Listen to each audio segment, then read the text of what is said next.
ईद मुबारक कबीर।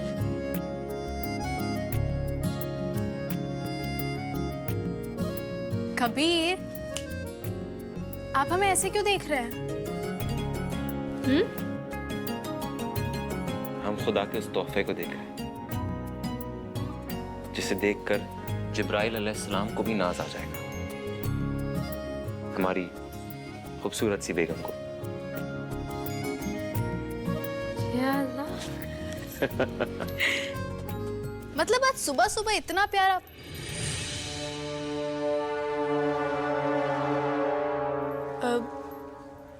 बकरी ईद की नमाज कैसे रही? वो हर साल की जैसे थी। हम ईदगाह गए तो खड़े रहने की जगह नहीं थी, मगर जरा एक छोटा सा फर्क है। ज़ारा, क्या फर्क? तुम हमारे पास हो। हमने गौर नहीं किया, मगर हमें अभी आप सुनाई दिया। और ये कब से शुरू हुआ? वो बस अभी अभी शुरू किया। और ऐसे क्यों? पहली तलाक को 27 दिन गुजर चुके हैं कबीर। 30 दिन की मुद्दत खत्म होने में सिर्फ 3 दिन बचे हैं। तो हमने सोचा कि क्यों ना इन 3 दिन को हम बिल्कुल वैसा ही बनाएं जैसा कि आप चाहते हैं। क्या मतलब है तुम्हारा ज़ारा? मतलब ये है जनाब कि हम आपकी खुशी के लिए अपना सब कुछ कुर्बान करने को तैयार हैं। ऐसी बात है। तो फिर ज़ारा जी, जान लीजिए कि हमें सिर्फ और सिर्फ एक ही चीज की कुर्बानी चाहिए। अगर ऐसा हो गया तो सारे मसले के हल। क्या है वो चीज? जानना चाहती हूँ?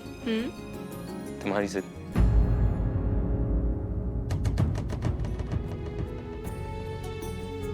जरा सच में अपनी जिद को खत्म कर दो ना, तो सारे मसले ठीक हो जाएंगे। वो ही है फसाद की जड़। हम अपनी जिद छोड़ देंगे कबीर। हम इसकी भी कुर्बानी देंगे। बिरयानी और कबाब के 3 हिस्से होंगे, ठीक है? पहला हिस्सा घर में, दूसरा रिश्तेदारों के लिए और तीसरा हिस्सा गरीबों में बट जाएगा। ईद मुबारक अम्मी। ईद मुबारक बेटा, हमेशा खुश रहो। ईद मुबारक भाभी, आपने हमें ईद की मुबारकबाद क्यों नहीं दी? ये ईद हमारे लिए मुबारक ही नहीं है अलीना, तो फिर मुबारकबाद कैसी? अरे जीनत, ईद वाले दिन ऐसी बातें नहीं करते बेटा, खुशी मनाओ। कैसे खुशी अम्मी? आपकी ज़ारा ने तो हमारी खुशियों में आग लगा के रखी है।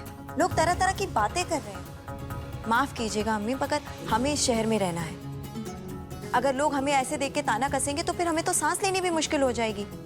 इतना सोचोगी जीनत तो सांस भी नहीं ले पाओगी जीनत। हम सब इस घर की दीवारें हैं जिस पे ये छत टिकी हुई है, और ये कभी भूलना मत।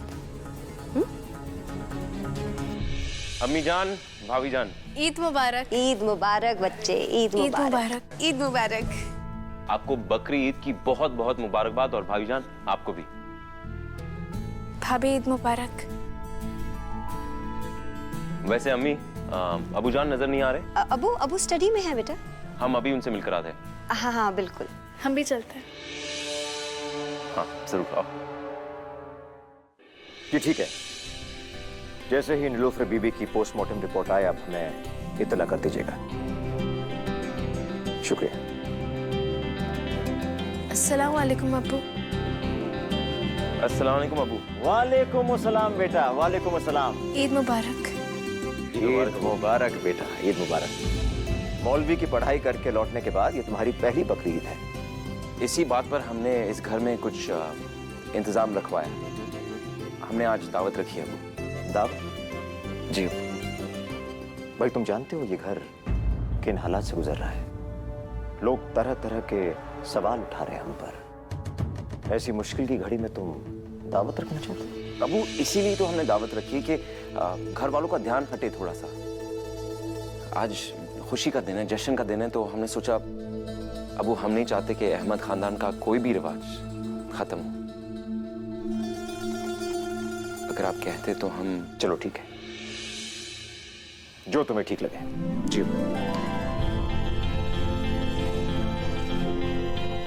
ये कुछ पैसे हैं, इस घर का सदका है ये। इन पैसों को गरीबों में तकसीम करवा दो। बेशक अबू। ईद मुबारक, ईद मुबारक। और ये आपके लिए, ईद मुबारक।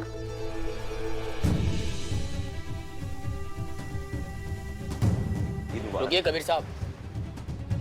जी जनाब, क्या मसला है? माफ कीजिएगा, पर एक कातिल के शोहर को इस मुकद्दस मस्जिद में नहीं आने दे सकते।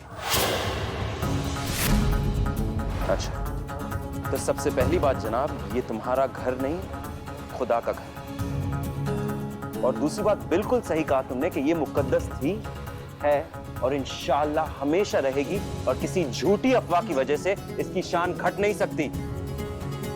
और तीसरी बात जनाब, आप हमारे और खुदा के बीच में खड़े हैं, और अल्लाह उन लोगों को कभी माफ नहीं करते जो उनकी इबादत करने वाले को रोकते हैं। रास्ता दीजिए हमें। शर्म आनी चाहिए आप सबको। ज़ारा, हम सुबह से देख रहे, तुम काफी बदली नजर आ रही। अब तो बता दो आखिर बात क्या है? अम्मी, हम कबीर के लिए अपने आप को बदलने की कोशिश कर रहे हैं। हम चाहते हैं कि हम सब कुछ वैसे ही करें जैसे कबीर चाहता है, जैसी उसकी ख्वाहिश है। उन्हें हमें हर वो चीज़ दिखे जो वो देखना चाहते हैं। कबीर को डाइनिंग टेबल पे खाना नहीं पसंद है ना, इसलिए आज हमने ज़मीन पर खाना लगाया है। और वैसे भी अम्मी, ये तो सुन्नत है ना। हाँ बिल्कुल बेटा। अल्लाह से बस यही दुआ है कि कबीर हमसे राज़ी हो जाए।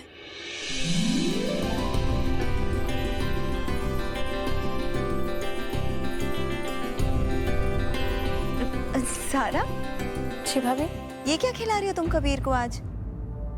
आज के दिन कोई सब्जी खिलाता है? आज के दिन तो कोरमा बनता है, बिरयानी बनती है, कबाब बनते हैं। कबीर तुम ये खाओ, तुम्हारा फेवरेट। माफ़ कीजिएगा, लेकिन नॉनवेज खाने से कोलेस्ट्रॉल बढ़ता है। कबीर का दिमाग वैसे ही गर्म रहता है, नॉनवेज खाएंगे तो और भी ज़्यादा गुस्सा आएगा। ये बहुत अच्छी बात है ज़ारा कि तुम्हें हमारी नहीं, हमारे गुस्से की फिक्र। हमें सिर्फ तुम्हारी फिक्र है।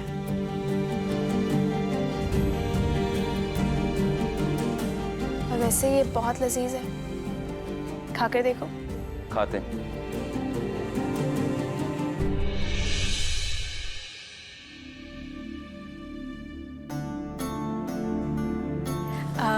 कबीर साहब, और चाय चाहिए?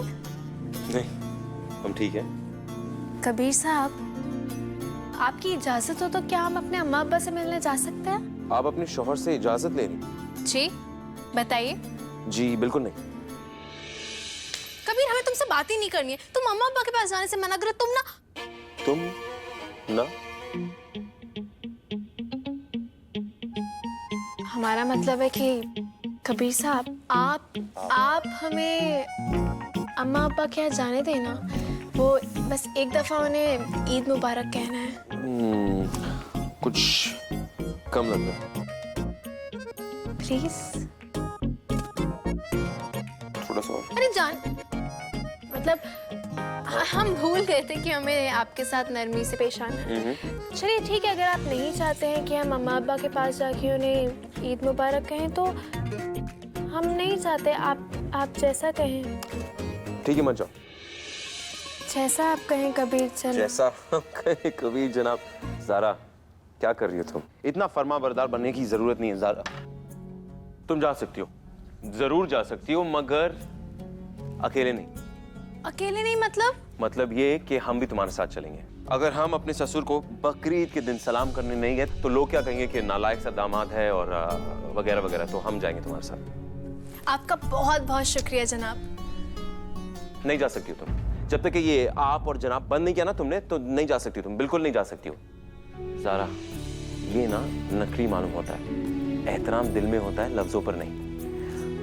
हम कह रहे हैं आप ज़ारा सिद्दीकी ही बने रहो। ज़ारा कबीर अहमद बनने की कोशिश तो कर सकते हैं ना? जरूर तुम कोशिश कर सकती हो, और हम दुआ करते हैं कि अल्लाह तुम्हारी इस कोशिश को कामयाब करे।